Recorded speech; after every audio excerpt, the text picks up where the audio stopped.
आपने Jalgaon sex scandal की बात कर दी, तो मुझे एक बार वो समझना है क्या है पूरा, and then we'll move forward and we won't talk about it. क्या था वो, और क्यों आपकी करियर की वो हाईलाइट बन चुकी है? तो this was a typical case which caught public attention, क्योंकि इसमें जो 3 आरोपी थे, 2 तो सिटिंग म्युनिसिपल काउंसलर थे. ओके.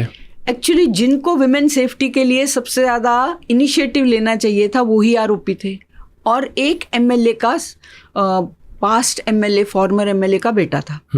तीनों पावरफुल, यंग, और उनका एमओ बड़ा अजीब था, मोडस ऑपरेंडी.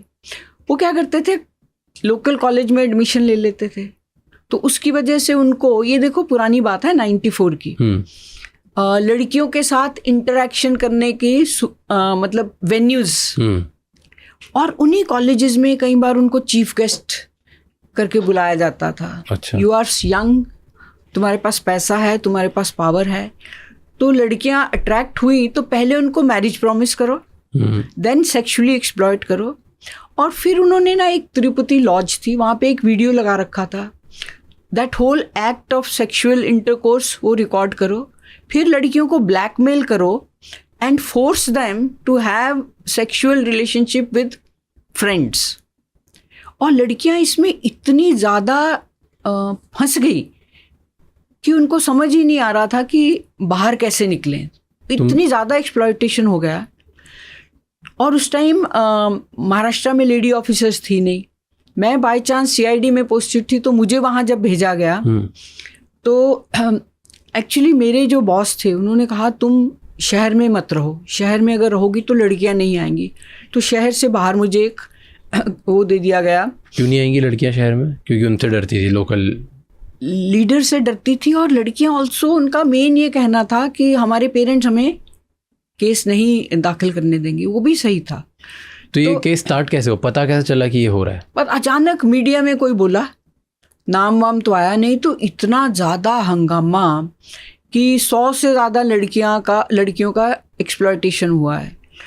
तो लोकल कम्युनिटी और स्कूल, कॉलेजेस, काफ़ी ज़्यादा ये जब अप्रोर हुआ तब मुझे भेजा गया. और इसमें एक और जो निष्पन्न हुआ कि महाराष्ट्र में इतनी कम लेडी ऑफिसर्स थी कि जब मैं जलगांव में गई तो 8-10 दिन के बाद लेडी ऑफिसर्स को, इनको कभी कोई नासिक से भेज रहे हैं, कभी नागपुर से भेज रहे हैं, कभी मुंबई से भेज रहे हैं, पुणे से भेज रहे हैं. तब हमें समझ में आया कि अगर ऐसे लड़कियों का, महिलाओं का एक्सप्लॉयटेशन हो बड़े स्केल पे, हमारे पास तो मैन पावर ही नहीं है. तो इसलिए एज ऑफ टुडे महाराष्ट्र में और rest of the country 25-30% reservation है फॉर विमेन इन पुलिस. पर as of today less than 12% तक हम पहुंचे हैं. अनदर 10 years जब 30-33% हो जाएंगी महिलाएं, तो पुलिस स्टेशन का प्रोफाइल बदलेगा, शायद क्राइम रिपोर्टिंग और बढ़ जाए.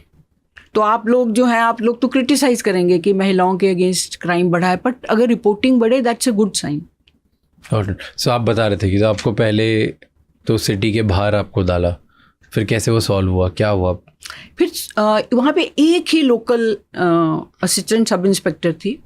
वो जाती थी स्कूल कॉलेजेस में से, तो काफ़ी लड़कियाँ बोलती थी कि हमारे ऊपर ही अत्याचार हुआ है, पर आती नहीं थी. फिर आस्ता आस्ता आने लगी, क्योंकि उनको लगा कि यहाँ तो कोई देख नहीं रहा है, तो चुपचाप आ जाती थी, बैठे रोती थी, बताती थी कैसे हुआ.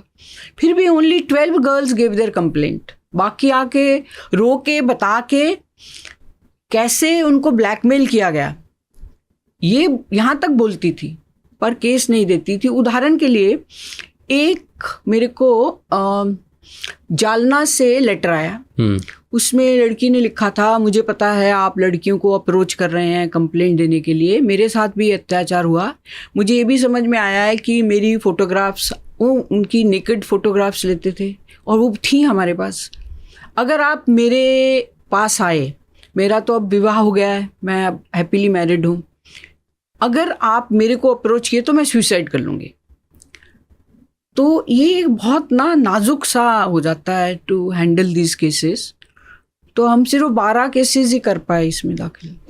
तो फिर केसेस दाखिल करे तो उन लोगों ने नाम लिए, कौन करता था, कैसे करता था? हाँ किए ना, आरोपी सब अटक किए, सेशन कोर्ट ने इनको शिक्षा दी, पर हाई कोर्ट में वो केसेस छूट गए क्योंकि कंप्लेंट्स इतनी लेट थी। ये भी लड़कियों तक पहुंचना चाहिए। अगर हमारी केस रेप बलात्कार किया है, इमीडिएट मेडिकल एग्जामिनेशन बहुत एसेंशियल है। इसमें हाई कोर्ट ने ये ओपिनियन ले लिया कि आपका जो मेडिकल एग्जामिनेशन रिपोर्ट है वो तो 6 महीने बाद का है, 1 साल बाद का है, तो बेनिफिट ऑफ डाउट मिल गया आरोपी को। तो वो 3 आरोपी छूट गए। अच्छा, बाय द वे आज भी मेरे पे एक केस, उन्होंने फिर मेरे पे केस कर दिया, मेरे पे और ऑफिसर्स पे एक पेंडिंग है, फॉल्स एक्यूजेशन। 11 मार्च को मेरी वो थी, एविडेंस था जलगांव के पास एक जगह है Bhusawal, but luckily my prosecutor said कि आपको आने की जरूरत नहीं है। सो इतनी देर देखो केसेस चलते हैं। वो आज तक आप पे चल रहा है और वो तीनों छूट गए।